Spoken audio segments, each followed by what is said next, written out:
Hey, good evening, good morning, merci beaucoup, and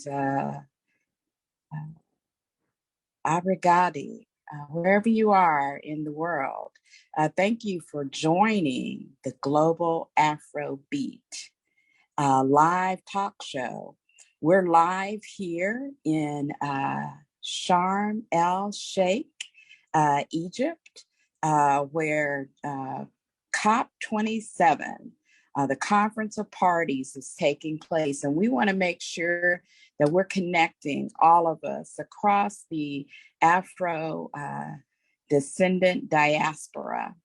And so we're going to have a conversation with some of us that are physically here, some of us that have went to some of the different sessions, some of us that have, just been talking to people on the ground, and those of us that aren't here but have perspectives and probably should be here, have been here before, and helping us to just really press a very important agenda to support our ability to transform and to liberate our communities across the globe. And thus, we want to have this constant beat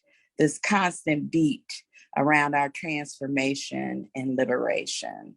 My name is Denise Abdul-Rahman. I'm with the Chisholm Legacy Project, and we have a phenomenal group here with us today. We have Daniel, who will be speaking with us, and we have Jiata, and we have Adrian. And so I just want to open it up first to have each of you, share who you are, what part of the globe that your community is in, and then maybe if you're here at COP, why you came to COP, what it is that you want to transform. And not at COP, but you've been to other COPs, or just what are you working on to transform and liberate community? So I guess we'll go ahead and start with Daniel. Can you go ahead and tell us what your drumbeat is across the globe and where you're at? Um, Hi everybody. Hi Diana. Hi Jackie. Denise, nice meeting you. I'm Daniel. I'm with the All African Students Union, and I am the programs, environment and climate action programs lead for the All African Students Union. What will be the drumbeat that what we seek to achieve with COP27 is to highlight the potential of students within the youth constituency to actually be the real change agents and the workforce for all the actions that are supposed to be undertaken during the post-COP period. I'm also looking at the fact that since this is an Afrobeat platform, we are also going beyond persons of color and limitations that actually imposed on us, right from inclusion to all the way to fighting to get the necessary resources to have in at the continental, subcontinental, and regional levels in the communities of color on Mother Earth. I would leave that for now and pass it over to my colleague Adriana to also introduce herself. Thank you.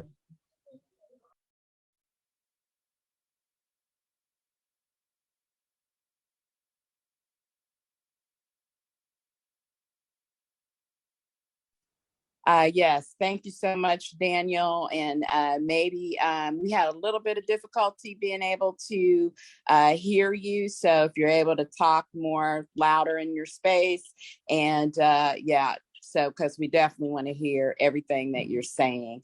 So I'm going to pass it over to Jaata. but if you can pronounce your name the way it's supposed to be and share, who you are, where you're from, what you're working on in your community, and maybe why COP27 is important to you, what brings you here to Egypt. Okay.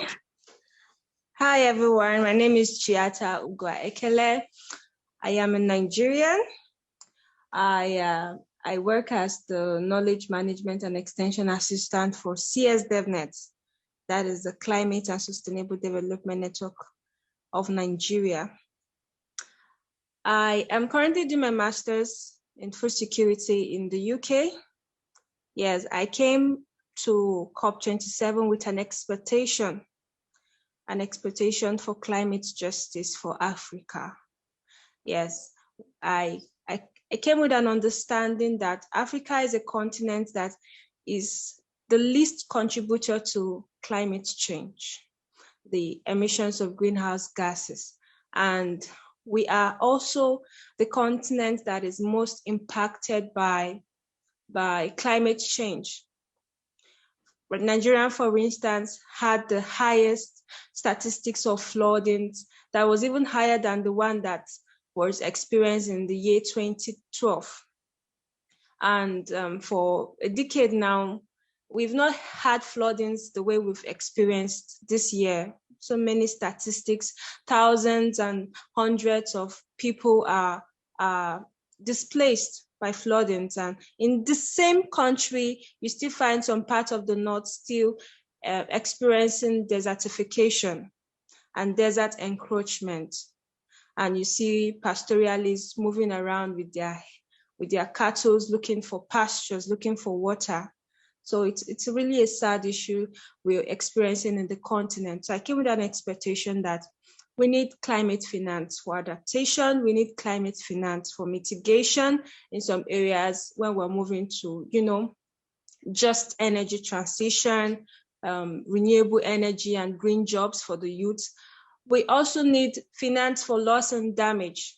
We can't adapt to flooding. We can't adapt to the losses that are due to this devastating climate change impact. So these are the expectations I came to COP with, and I'm looking at how the cooperation, the South-South cooperation and the cooperation within the EU and the African Union can lead to more commitment and translatable action in the continent.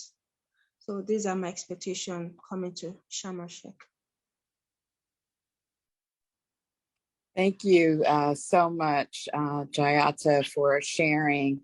And yes, that's a constant drumbeat, I think, across our globe, is trying to get that just transformation in our various African diasporas, whether it's just systemic. And so now we will pass it to Adrian to share who he is, what he's working on, and maybe some of the challenges happening in your community. And, why do you feel COP27 is important? Adrian? Hi, Denise. Thanks for inviting me. I'm Adrian Watson from Jamaica. I just recently finished my master's in the UK and returned home to work on one of my beekeeping project, and that's actually one of the 3 projects I'm working on. The other two are the Watchtower project, which looks at capturing the stories from local communities to tell their environmental stories, and the Zovu project, which targets the storytelling of climate justice and social justice at a local community. And we want to eventually develop that into a sort of crowdfunding space for both talent funding and etc. Which is a part of the Action for Sustainable Development mandate. So Going forward, the issues that I would like to see, and I suspect that these are issues that all small island developing states are dealing with.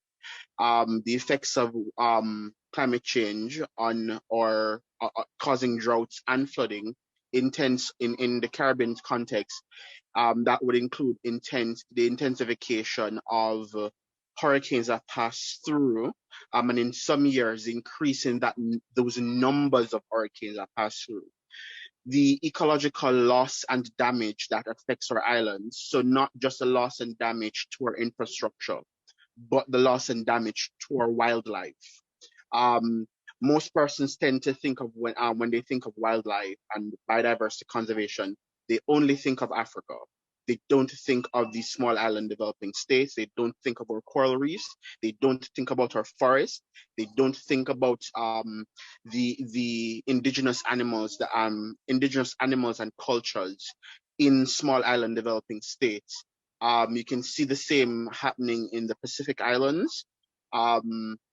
Small island developing states, and it's a little bit depressing to see that we've contributed so little to the killing of this planet, but we are on the front lines of all of the loss and damage, and we need the fact that and I would say ecological financing, because most times when the persons think about climate financing, they only think about rising sea levels, which actually Jamaica is losing quite a bit of ground through saltwater intrusion.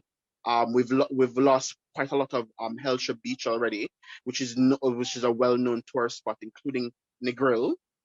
Just look those areas up. Owiredu, if you've ever been to Owiredu, where all of our tourist areas are also being battered quite easily. And it's one of the highest earning sectors for us. That's where most of our jobs are, apart from agriculture, which is suffering from higher pests and diseases, including in my area of work, which is beekeeping.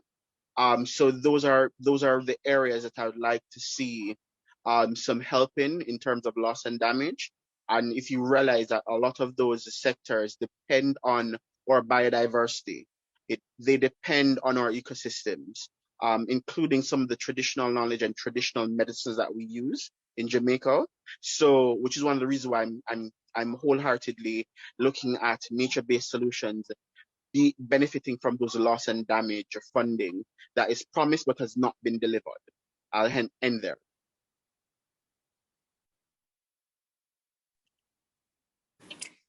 Thank you so much, Adrian, for sharing the drumbeat in the Caribbean and the Jamaican islands.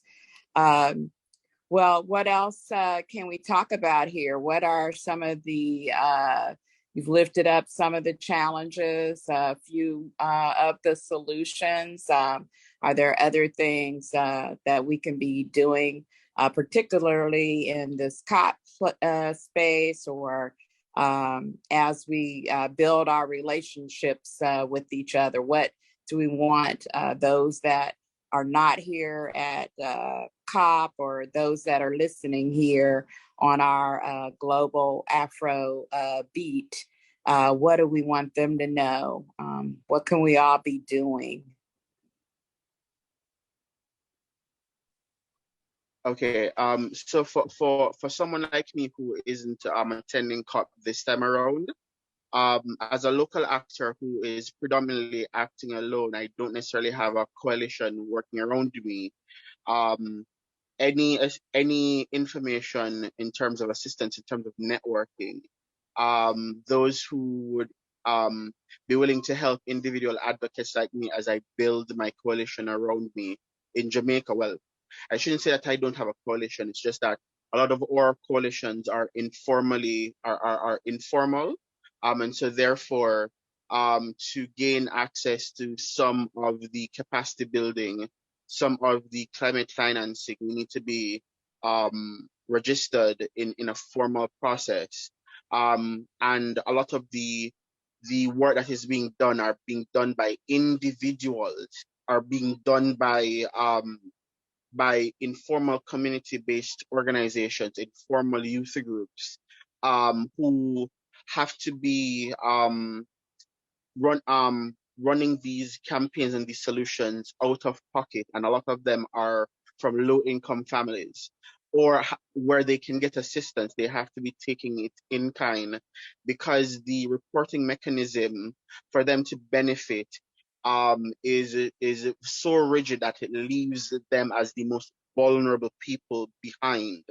um, and it is not flexible enough to allow them to get the assistance to do the good work that they've been doing.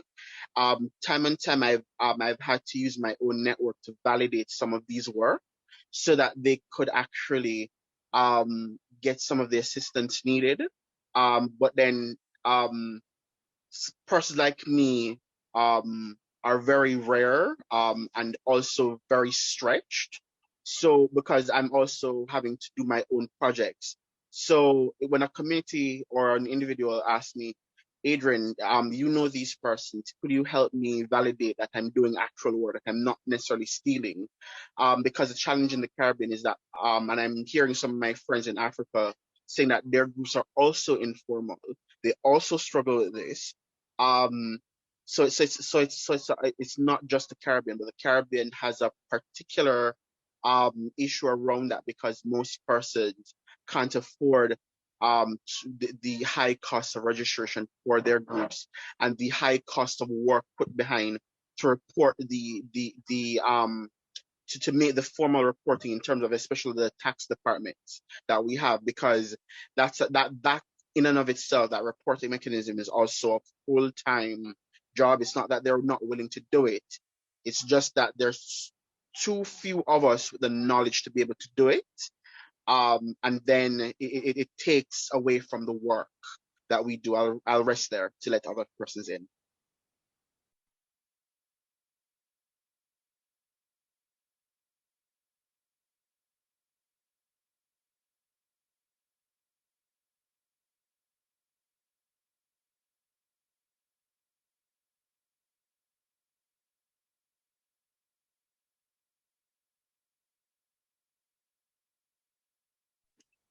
Sorry, having a little difficulty there. Does anyone else want to weigh in this conversation? Daniel? Sorry, I got cut out there a little bit. My internet was a little bit messing up. I think the sound is much better now. So maybe I would have to take the question again. Then I come in if that's okay.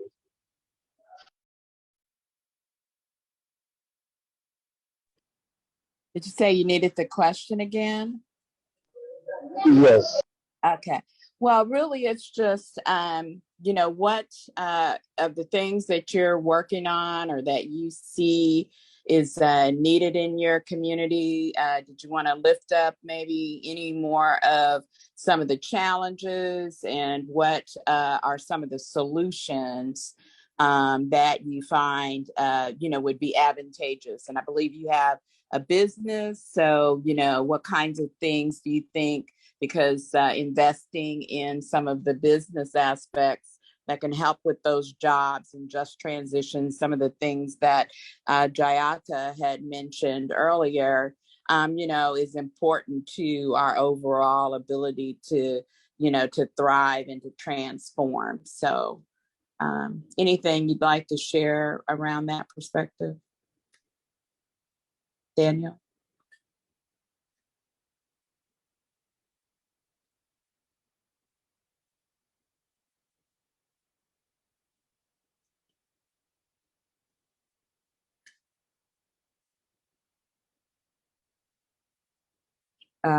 Jiata, would you like to weigh in on some additional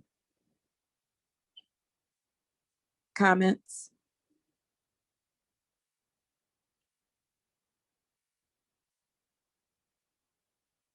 Jiata?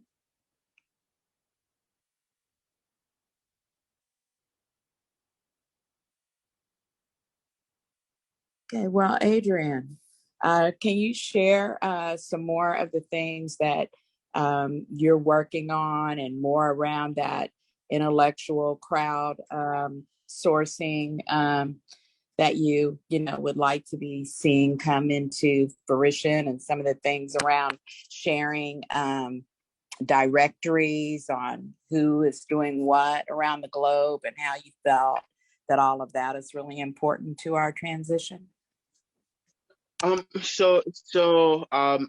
I mentioned the Zovo sustainability project, and encouraging also the Chisholm legacy project to also develop something similar or partner with Zovo, is that it addresses some of the concerns in terms of being able to validate and verify local actors on the ground, whether they're acting individually or they're acting as an informal group or registered group or CB or NGO.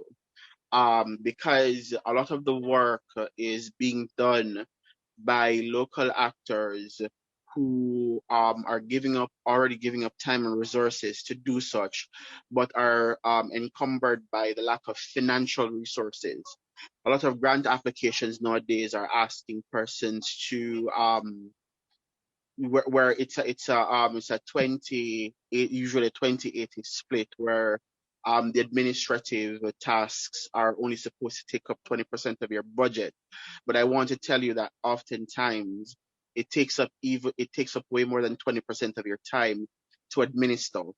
And so what I would like to see is, yes, a lot of funding going to grassroots communities, grassroots actors, local advocates who are doing the ground on the work, but bearing in mind that a lot of these actors are giving 120%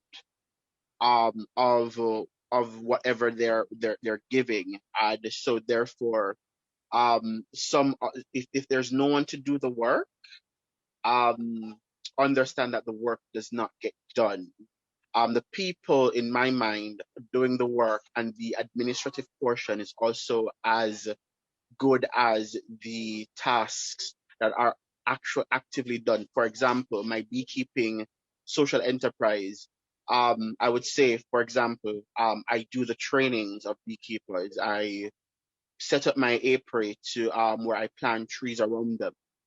The administrator, when I have to fill out the registration form for my beekeeping social enterprise, and the any government required document, it takes me equal portion of time, and so one should always consider not just the percentage of the budget, but the amount in terms of actual dollar figures. What are the real costs? Because if you're going to give me a grant of $50,000, but my project costs 3 times that, including the time that it takes me to administer the project, understand that the impact will still be there. And so I want persons to consider even helping, even if it's in kind, it doesn't matter.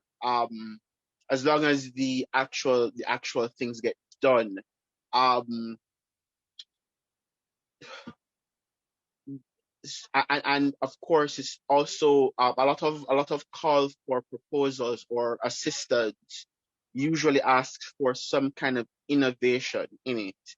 The challenge is, we want to innovate, but we also want to make sure that practices that are well proven also gets tested in other regions and carried down to the ground. So I would say there needs to be a balancing act of between innovation and actually implementing proven strategies on the ground. Those need to be given equal footing. Too many times I've submitted project proposals, and one thing is being said that it's really innovative, and then another time when I'm trying to replicate something, oh, that's already been done, and I'm like, but I'm trying to tell you that this works for me. Stop asking me to reinvent the wheel. We already know that this wheel works. We already know that this wheel will move the needle. Let me innovate when it is time for innovation, and let me reuse the wheel when it's time to reuse the wheel. Because I have a feeling that either this will work for me or a new process is needed to be implemented.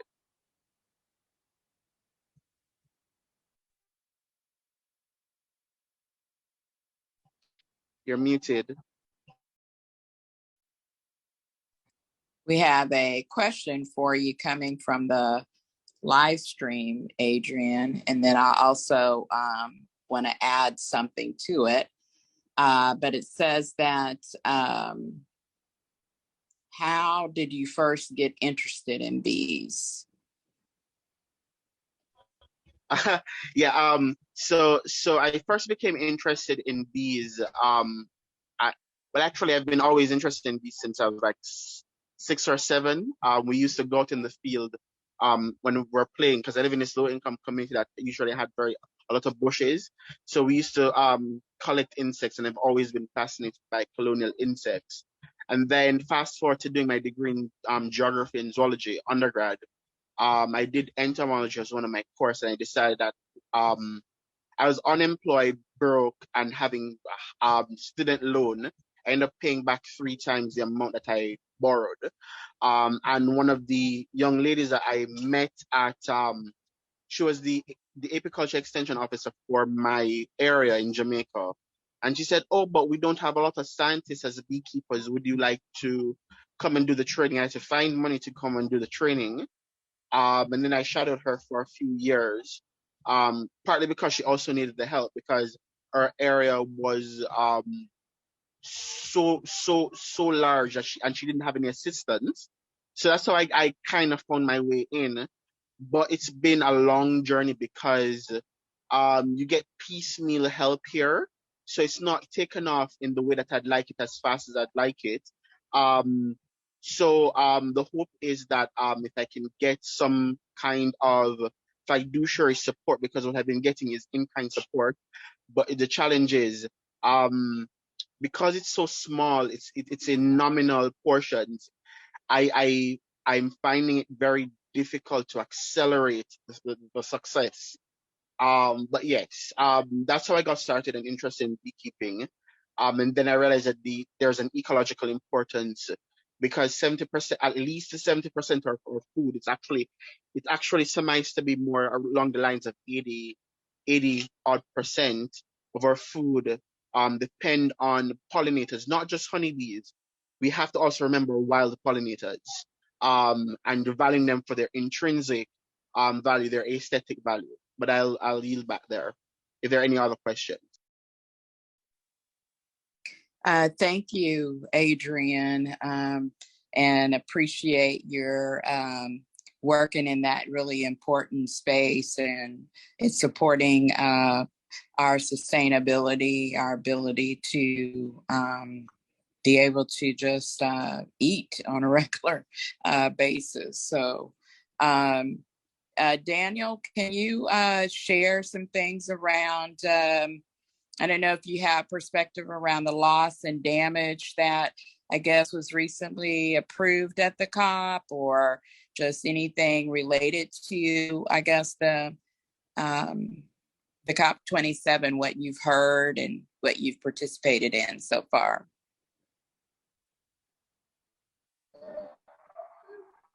Thank you very much.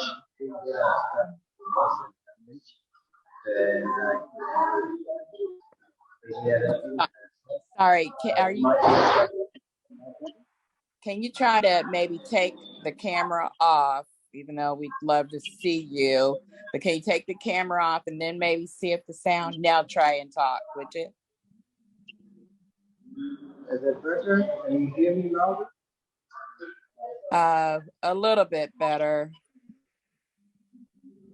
A little bit better. Can you hear me now? Yes, much better. Now, if you want to try to go on screen, see if they both can work, that'll be perfect. All right. So it will be okay that I can go back on the screen. Okay. Great. So the conversation around loss and damage at COP27 surprisingly is being led by the President of Ghana, His Excellency Nana Addo Dankwa, and we had a nice meeting at the Bloomberg philanthropist today, and you would realize one thing coming through is the question is everything about COP27 is hinging on implementation, and implementation is going to rally around funding. And as we all know, there has been a lot of promises in years back on $2 trillion that is supposed to come down, $1 trillion that is supposed to come down to developing countries to support them in mitigating and adapting to climate changing situations within their communities as a result of uh, impacts from activities that are not originating from them in terms of carbon contributing activities. Yes, the tone might have already been set that Africa as a continent contributes not even up to 5% to climate change in terms of its carbon that it is releasing into the atmosphere. So the question would have to be that developed countries or countries that are producing more carbon, that are emitting more carbon into the atmosphere, would now have to be in one way or the other either taxed based on the carbon credits, as in the quantity of carbon they are putting out there, and the monies would actually be sent to the developing countries where the impact is felt most to offset the challenges that they are facing. But the issue here is that if you are to come to a country like, let me say, Somalia, where we have issues of drought, persistent drought, and people are dying, famine, and you would go to a country like America. America is faced with its own share of climate change issues, from the hurricanes, the flooding, to the bushfires, to the various issues that UK is faced with, the various heat waves that are coming in torrential levels that you cannot really wrap your head around. So the question is this: we are actually having to face the impacts, direct impacts of climate change. But maybe because our economies are more resilient, it's easier for us to cope relatively compared to most of the underdeveloped countries who are having weaker economies and would greatly be affected when we have these impacts coming down. The scale or the magnitude of its effect on the economy would be rather more disastrous as compared to that of the America.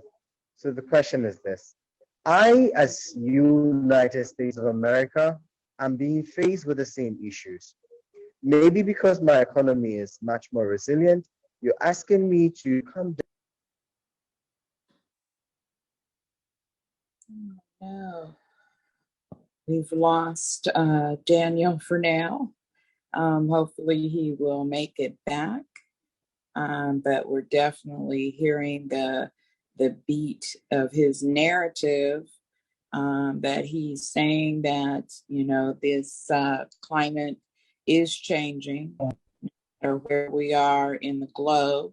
Okay. Daniel? Yes. Yeah. I think I'm here back. Go ahead. Sorry. So the issue is that if America would have to give some funding to, let's say, Somalia, that would also mean that we have to take care of our backyard before we stretch our hands to go and support another country. And we are all facing global pandemics. We're all facing a global meltdown economically. And so you realize that right from the word go, I cannot foresee a clear sign of governments committing funds to actually go into the loss and damage caused by what carbon credits that the carbon that they are releasing into the atmosphere. It is relatively a very bleak window from my end because the UNFCCC reports came in and we realized that we need was it 2 trillion US dollars every year to be sent to Africa if we have to be able to reach the goal within these 8 years. And the thing is, when we even promised $1 trillion, about just 250 million came down. And if the analysis now is saying $2 trillion every year, I must say that, but the alternative is that we have individuals who could support to raise these.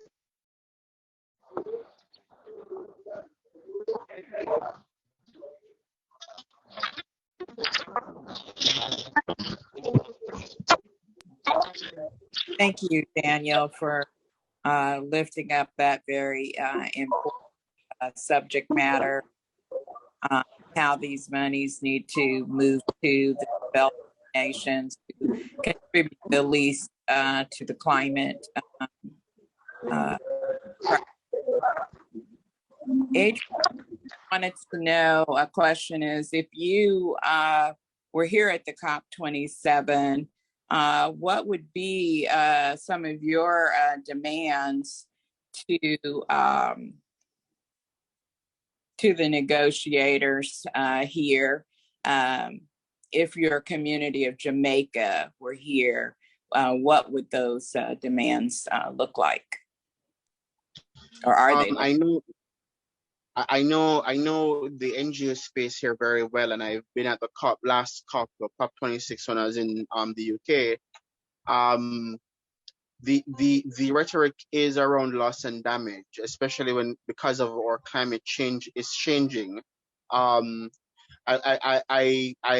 wanted, all right. So when I was growing up, the city of Kingston, where I was, where I am now, the average temperature was 28 degrees when I was growing up during the 90s. Now it's on average anywhere between 31 to 33 degrees Celsius in the middle of the day. That is already an over 5 degrees rise in the city of Kingston. With a climate departure of about 2023. We're in 2022, and I've already mentioned that we see el-Sheik beach receding.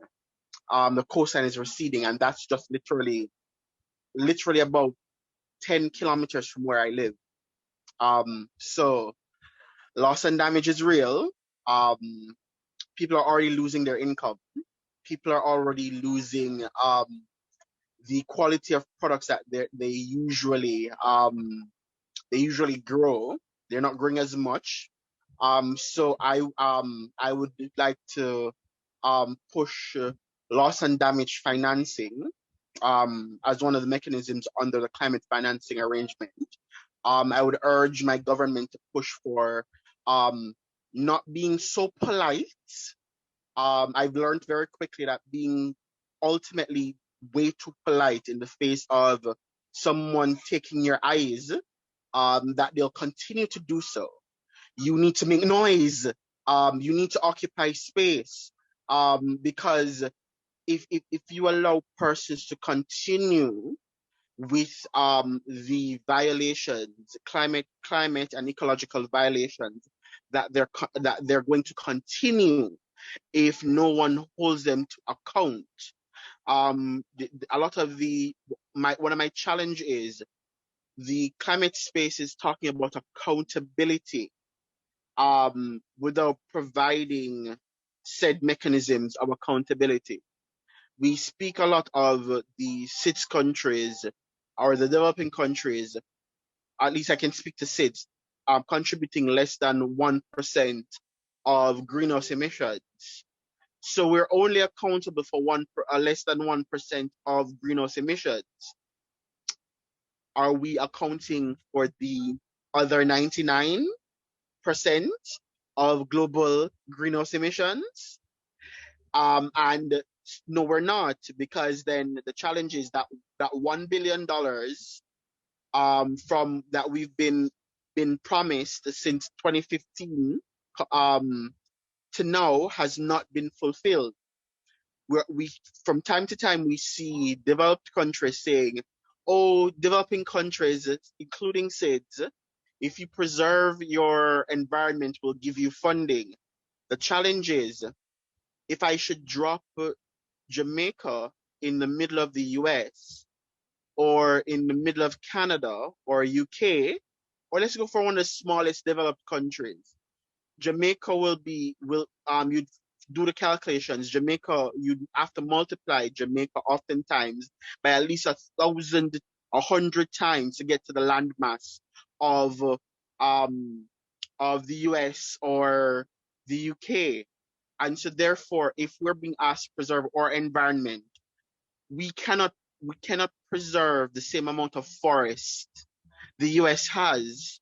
So if we continue to allow big countries to chop down their forest and continue with fracking, and then you're going to ask us to maintain our forest, there's no way a SIDS country like mine will be able to sequester all of what you're pumping into the atmosphere as a developed country. We see what's happening in the Amazon forests, right? We saw what happened there in the last election. I almost want to cheer. So we need to start holding developed countries, and it's such a pity that the founders of the UN are a handful of developed countries, and unfortunately for us SIDS, especially us SIDS, it's the developed countries, those developed countries that help to found the UN, that sets the rules. Now, if you the winner tells the story, and we as a person from a Caribbean island, we know what colonization did to our story.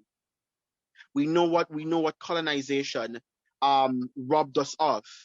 For example, somebody like me do not know which tribe I came from. That story was lost, and then had my story rewritten. So if we want to continue down this road, it means that there is going to be a history of ecological colonization by the most powerful, telling our stories for us. They can then choose to omit parts of our story, rewrite some of our stories, something that is not true, and tell the parts of it that is true, that is most favorable to them. I digress. I'll let somebody else in. I don't think you digressed. I think you're right on point. And, this is all about this colonization and how it continues to be perpetuating these systems that continue to exclude us or have us be the sacrifice zones, no matter where we are, whether we're in the Louisiana Cancer Alley, or whether we're in Sudan, dying, trying to get water, or being violated as one goes to get water. So with that said, just want to ask if, you all know about that we have a resolution that we're going to be presenting soon on race, racism, and climate reparations. Maybe you've had a chance to add some comments or to review it, or maybe just hearing the title alone. What kinds of thoughts or comments does that spark for you? And it talks about everything from, our having to migrate, what I call the Black migration, to our need for, the loss and damage to developing nations who contribute the least, and so on and so forth. So Daniel, would you want to weigh in on anything around, do you think having a resolution around racism and climate reparations would be a good thing? And if so, why? And what would you want to see in it if you haven't been able to see it? What do you think should be there? Thank you. I'm thinking that we would be lying to ourselves if we think racism is a thing of the past. It is not. And even in the climate space, we actually see it much more emboldened. What we see more in the climate space that is sad is the fact that um, we are having certain countries actually highlight and throw more light on the very disturbing images of Africa and the very disturbing issues of Africa, but little or no light is even thrown on the successes that are being chalked by African countries in this fight. And an example could be, luckily for me, we were on the same flight with some colleagues from Eswatini who are trying to incorporate climate education from the basic school level up to the high school level to make sure that every student in Eswatini takes a curriculum that has climate change embedded in it. You come to Ghana, from the primary school level to the SHS level, it is compulsory.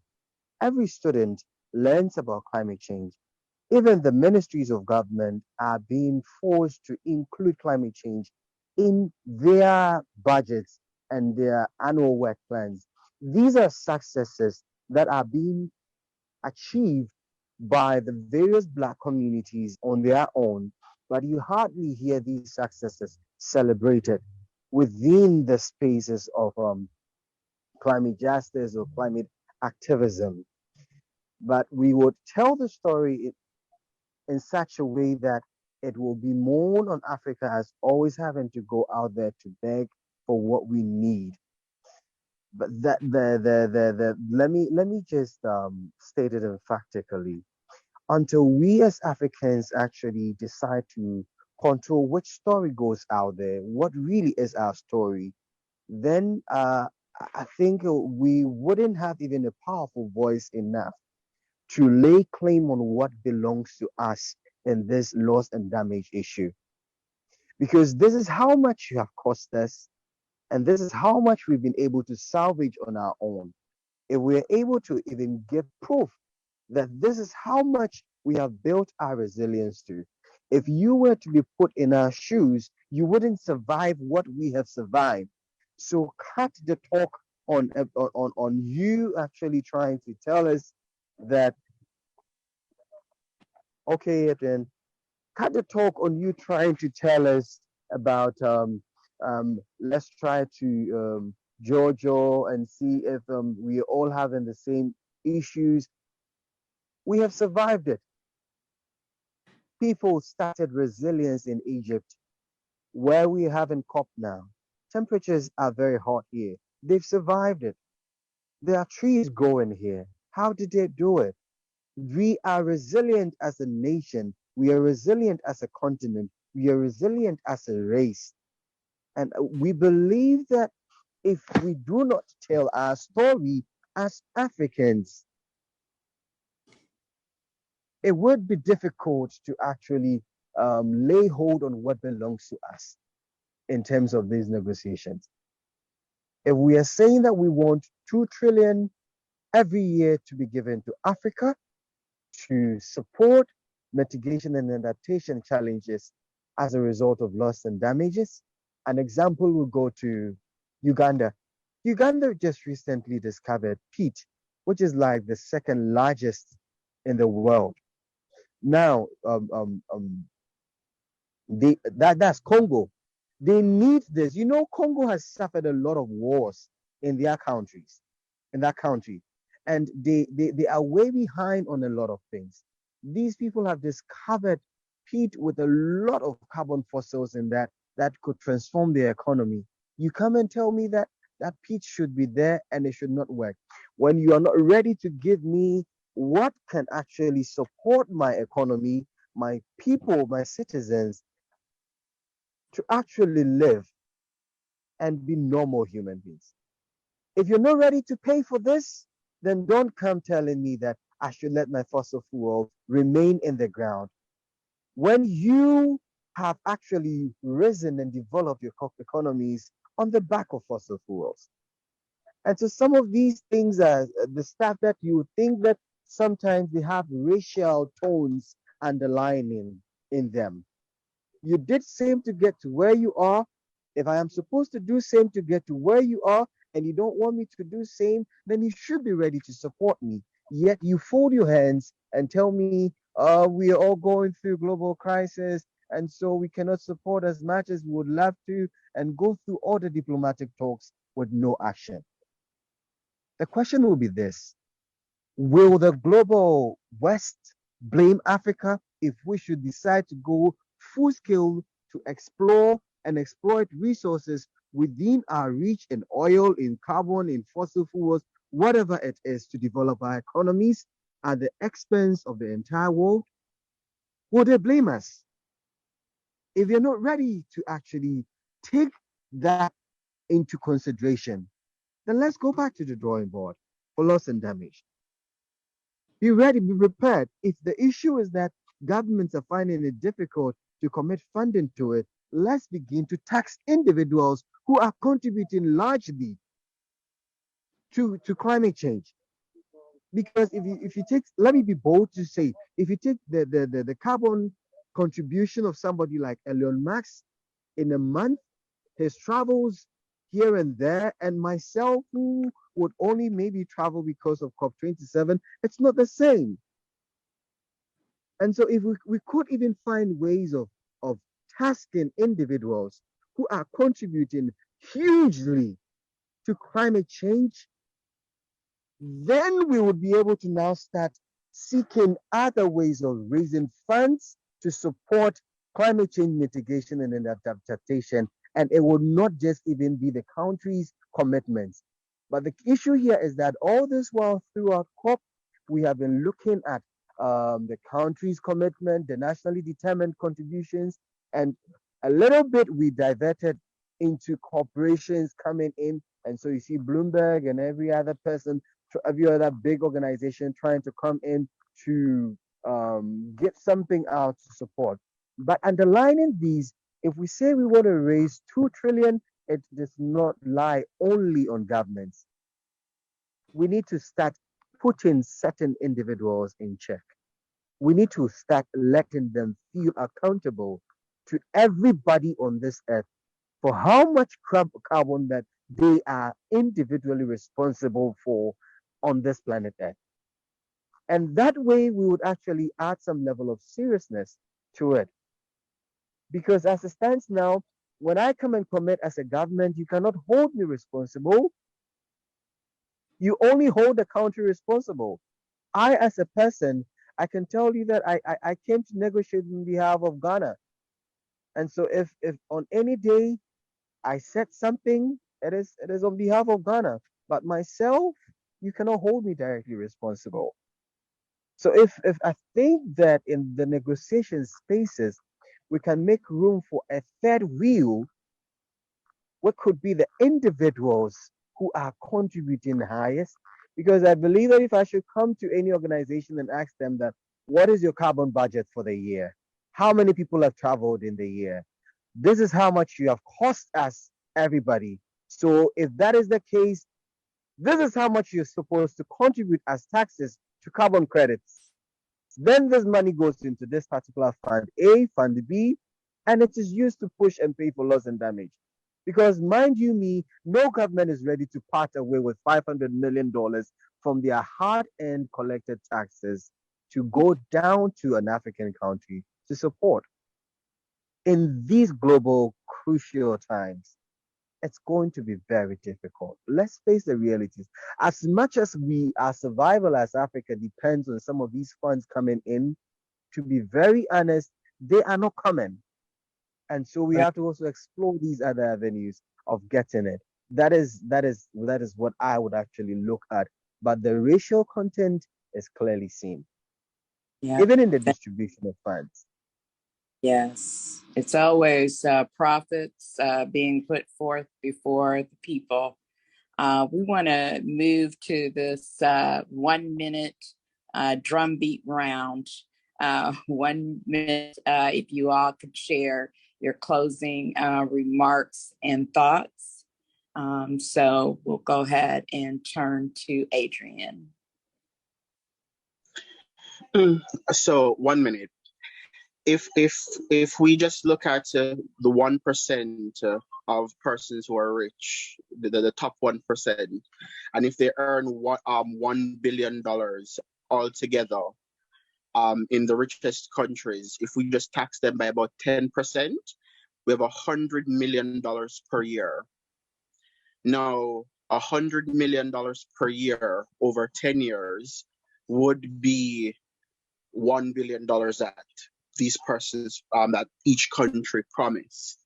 But yet still we see the developed country, the largest economies, giving tax cuts to these top 1%. And they earn altogether more than $1 trillion each year, right? Altogether, right? So if we're taxing them at 10% or extra, we can get that $1 billion in 1 year. Somebody like me with my project, I don't even need 1% of that to roll out my beekeeping project. I don't even need 1% of that to roll out the Zovo project. I don't even need 1% to roll out the Watchtower project. I don't even need 1% of that to clean the blocked drains in my community. So therefore, what does it say? We can find the money tomorrow. We can find the money tomorrow, right? If we look at the oil and gas industry, they earn more than $1 trillion each year. If I tax them by just 0.5%, I get my $1 billion tomorrow. So what am I saying? There is no excuse, and quite oftentimes it's communities like mine, not just on a country level, communities of color, and I'm not talking about people only of Afro descent or just Africans. I'm talking about brown and yellow people of Asia.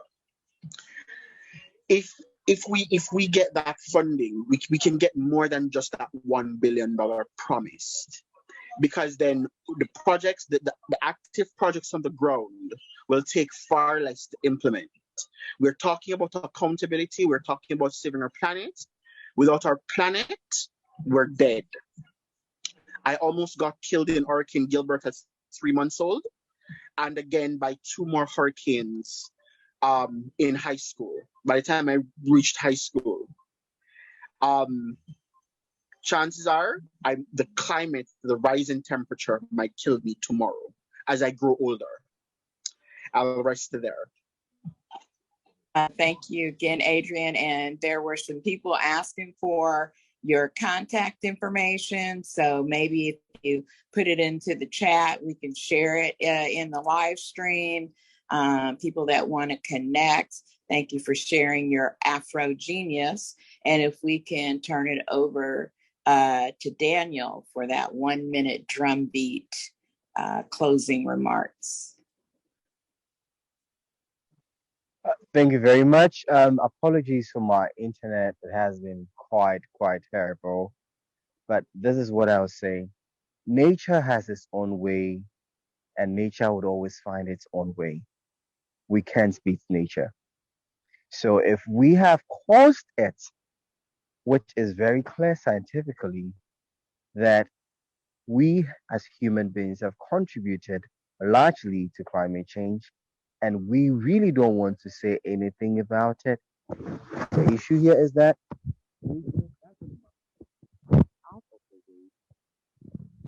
the issue here is that nature doesn't mind getting us out of the way to actually repair itself. And so we have to do it.